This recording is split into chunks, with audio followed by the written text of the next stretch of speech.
Hello, I'm Shakino Lindo, and today I'm here to present my project on how exercise affects the brain, motivation for the sedentary adult.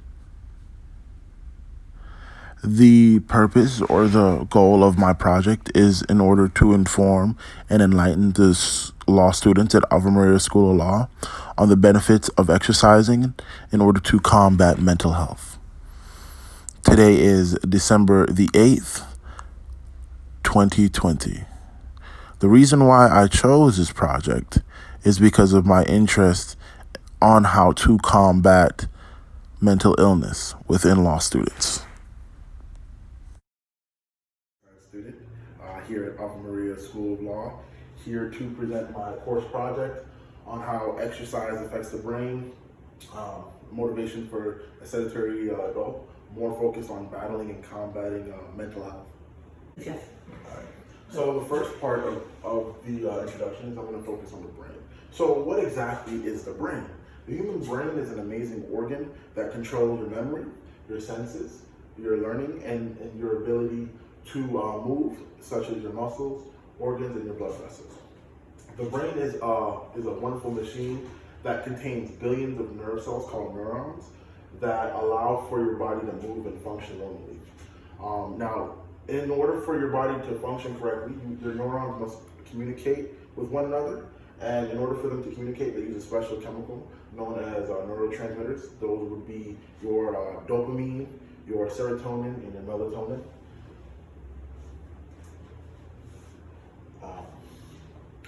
These specific neurotransmitters, dopamine, serotonin, and melatonin, help with making sure that you have an uplifted mood, make sure that you're focused, and make sure that you're always attentive. Whenever there's a disruptive factors in your neurotransmitters, it can actually affect your mental health. So one of the ways that, in our field of exercise, people are looking to combat mental illness is using physical activity. It's been shown that from up to 3 months of regular aerobic exercise has actually been shown to help improve and boost people's mood and their ability to pay attention. A study done by the CDC back in 2018 followed 5,316 students from kindergarten to 5th grade, and it showed that girls who received 70 minutes or more physical education per week had significantly higher scores in reading and math. Physical activity seems to not have that much of an impact on boys, but it does seem to work better for girls that are at that age. How good is your memory?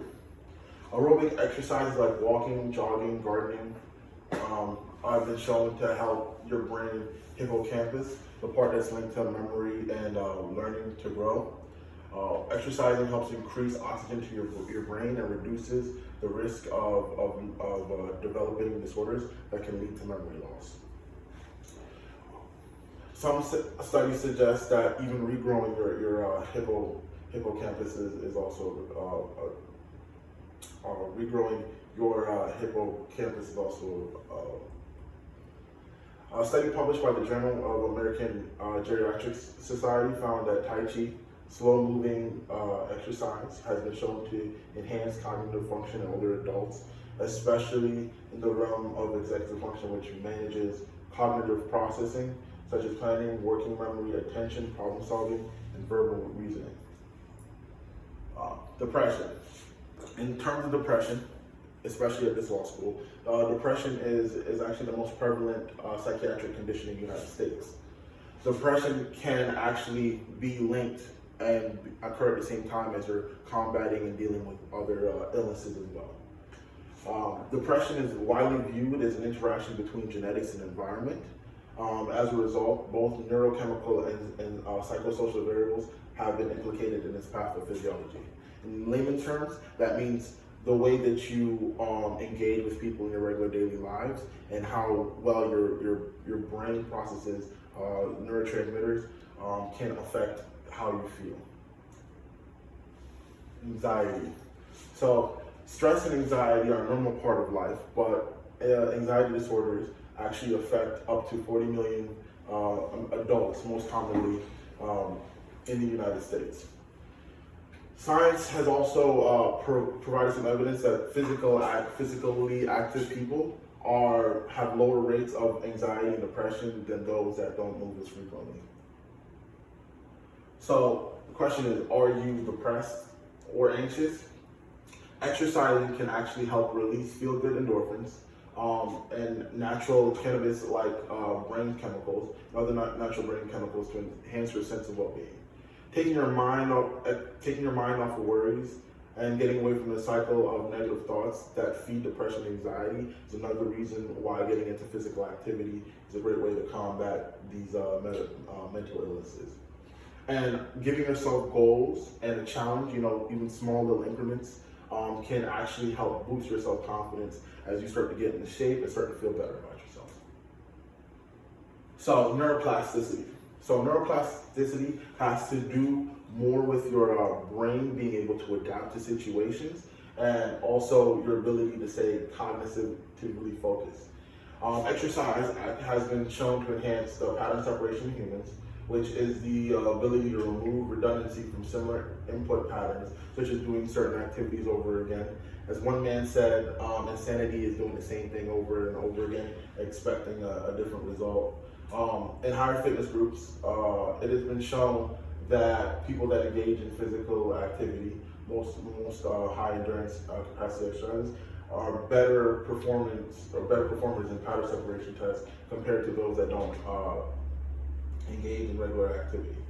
Randomized controlled study evaluated the association between exercise and cognitive function in 120 participants aged 65 and older, and showed that in 6 months of exercising regularly, they were able to reverse age-related memory loss in hippocampus volume and improve performance in computerized spatial memory tasks. So basically, once you get to a certain point, it doesn't mean it's the end-all be-all for your memory. If you stay active and keep moving, there's a chance you may be able to beat Alzheimer's and even dementia. So how well is your brain? So exercise, as I mentioned earlier, actually increases the blood flow into your brain, which allows for you to have stronger blood vessels, which can actually help prevent the buildup of plaque in your brain, which is linked to dementia. One of the downfalls of not exercising on a regular basis is that you are at a 20% higher risk of having a stroke than those that are more active. Exercise also has been shown to help combat obesity, diabetes, high blood pressure, and depression, which have all been linked to dementia. Okay. How well do you sleep at night? If you're dealing with any mental issues, such as anxiety or depression, a lot of the times you also suffer from insomnia. Exercise is a great way to help you fall asleep at night, due to the fact that it can actually increase the slow wave sleep or REM sleep after you recover. Individuals that are exercise at least an hour or two before bed usually end up giving endorphin levels time to wash out and the brain to wind down. So like I mentioned earlier, exercising prior to bed can actually help you fall asleep a lot easier. And how much exercise you really need to engage in order to get these benefits.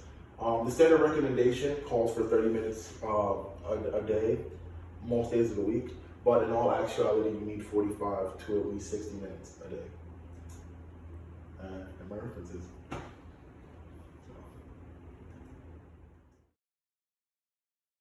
The first research article I used for my project was a article that spoke about the impact of using physical activity and how it helped increase attention and concentration in school-aged children through the use of regulatory exercise 40 to 60 minutes a day.